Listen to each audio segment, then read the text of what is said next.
Are the Seahawks done? Like done, or what? They got beat. Colt McCoy, who has now won 2 road divisional games, and not because his team ran the ball well. Colt McCoy was pretty good. Like every time I looked up, they were kind of in a dicey situation, the Cardinals, and they just would convert a third down or make a play. McCoy with his legs. The Cardinals went and beat the Seahawks. Russell was not good today. He was 14 of 26 for 207, no touchdowns. DK, I guess, had a new hair color today, was 4 of 31. At one point, I was watching that game, and only you watching the video will see this, but DK went in motion, John, and he went in motion like slowly. I got to go back and find it. And he does he's just like, puts his arms out and goes like, it's like some weird, it kind of felt to me like a running through the motion. It was weird. Are they not in a good spot? Like this, it doesn't feel like they are. What do you think? I think Pete Carroll's not going to be the coach there next year, and I think that it's for as good as now they've gotten a little derailed lately, but the Packers, Aaron didn't get injured, right? They handled the offseason drama. It does feel like the Russell offseason drama, something just didn't quite click. Their offense was never good. And then he hurt his finger, and they're now royally fucked. Like they're 3-7. For them to get to 10 wins, they'd have to win out. Like that's not happening, right? Are they winning their next 7 games? No chance. They scored 13 points. But here's the thing: they have had an incredible run. They've basically, in Pete's decade long there, I think this is his 9th season. They've made the playoffs 8 times. Or maybe this is their 10th season with Russell, so they've made the playoffs 8 of 9 times. And the one season they missed it, they went 9-7. People forget they won the division last year by multiple games, but it does feel like everything. And even last year, remember, it's like, how are they 12-4? I watch them every fucking week. They're pulling games out of their ass. And it does feel that for several years, they pulled some of the craziest games out of their ass that this year it's kind of coming to roost. Because if DK is going to be a weirdo, right? And I don't mean I just mean a weirdo in the sense an inconsistent, not an all-in guy. They are screwed because part of their talent, right, was him. Was he going to be the next Terrell Owens? And he had 4 catches today. Like that's just. I thought of him like, is he going to be a consistent 8-9 catch a game for 150 yards and an unstoppable force? That's not the case. And I don't even know what the right adjective is to describe him, but I saw Bobby Wagner say last week, he's like, early Richard Sherman, could just get really emotional and let it impact them. And Richard learned to kind of handle it all. And he's like, I see some of that in DK, but clearly Richard was much more mentally stable than DK Metcalf, right? And he's a more consistent player. This has a very negative connotation to it. Maybe it is negative. I think one of the biggest qualities I'd try to avoid if I were a general manager, and part of this is you get a good environment around a guy and people develop, people grow. A 19-year-old who comes into the league as a front runner maybe can learn how to deal with adversity. But it feels like maybe there's some front runner qualities. I don't know. Like when it's going bad, this is life. Like a lot of things go bad. Can you still perform in those circumstances? These are football games. It feels like they've got a little bit of a front runner vibe right now, and it's not working. And so it's just the hole's getting deeper.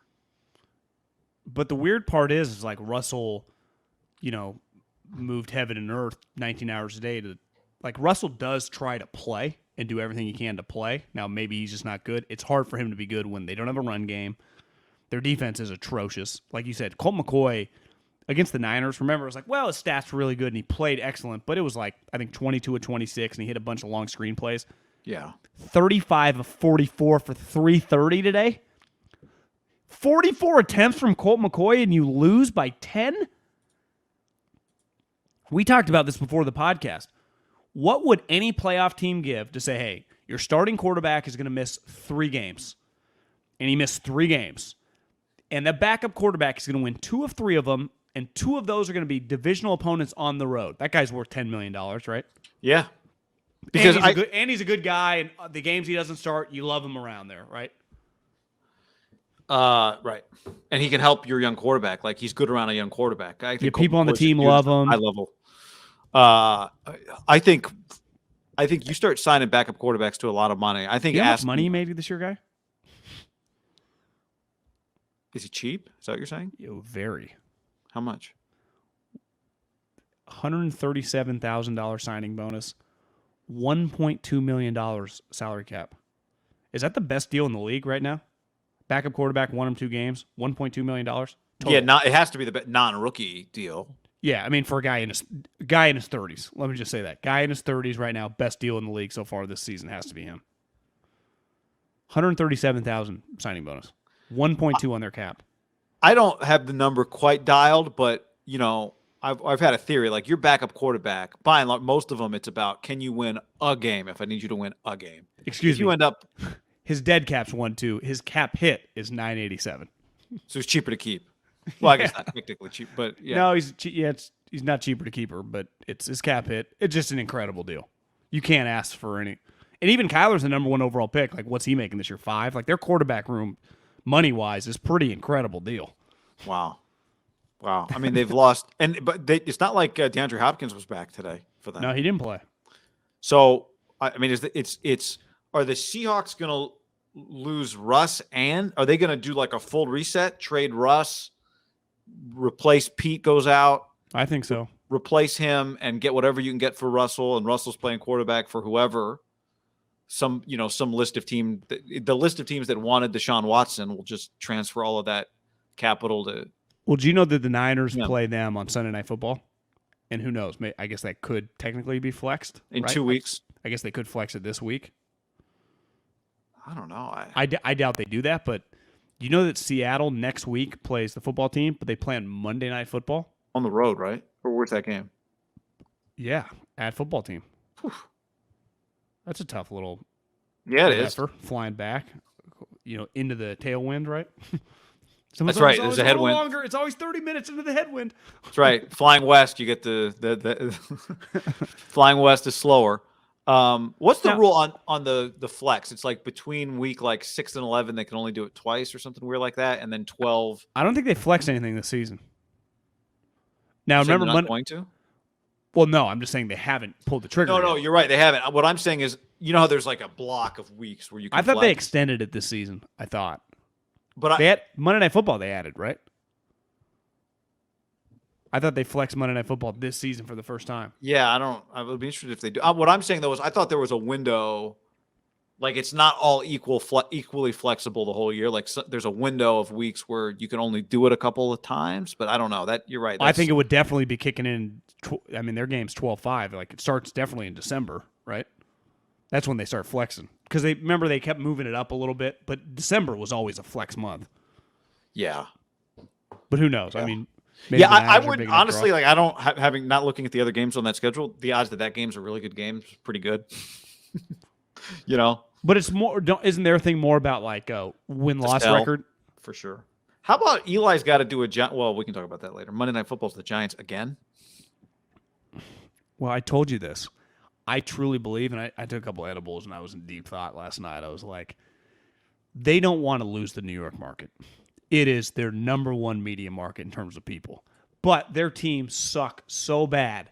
So you know what they realize? They subsidize the New York market with Tom Brady. Pretty genius. She's like, well, if we just put the Giants versus the Eagles, no one's really going to watch, right? But if I give the New York market to watch Tom Brady in Tampa, pretty smart move. Don't you think that's what they did? Because otherwise, why would you put the New York Giants this late in the season when you knew they were going to be terrible? Yep. You could not give New York Giants football team. They did the same thing with football team in Seattle next week. You subsidize them with Russ. Yeah, it'd be like if Jim Irsay was like, I'm having a concert. And people were like, no, we're good. He's like, me and Garth Brooks are having a concert. It was like, all right, we'll come to the concert. Hey, he's no dummy.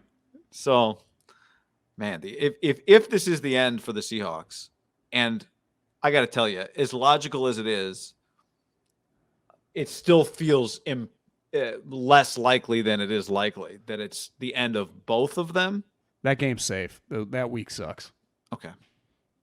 That week sucks. A lot of Jets, Eagles, a lot of Giants, Dolphins, a lot of Vikings, Lions. They're safe. You know what the Monday night game is that week? In 2 weeks? No. Patriot Bills. Is Belichick storming back to win the AFC? He had a pretty good day today without doing anything. Yeah. Remember when Seattle was 1-0 with a win over the Colts?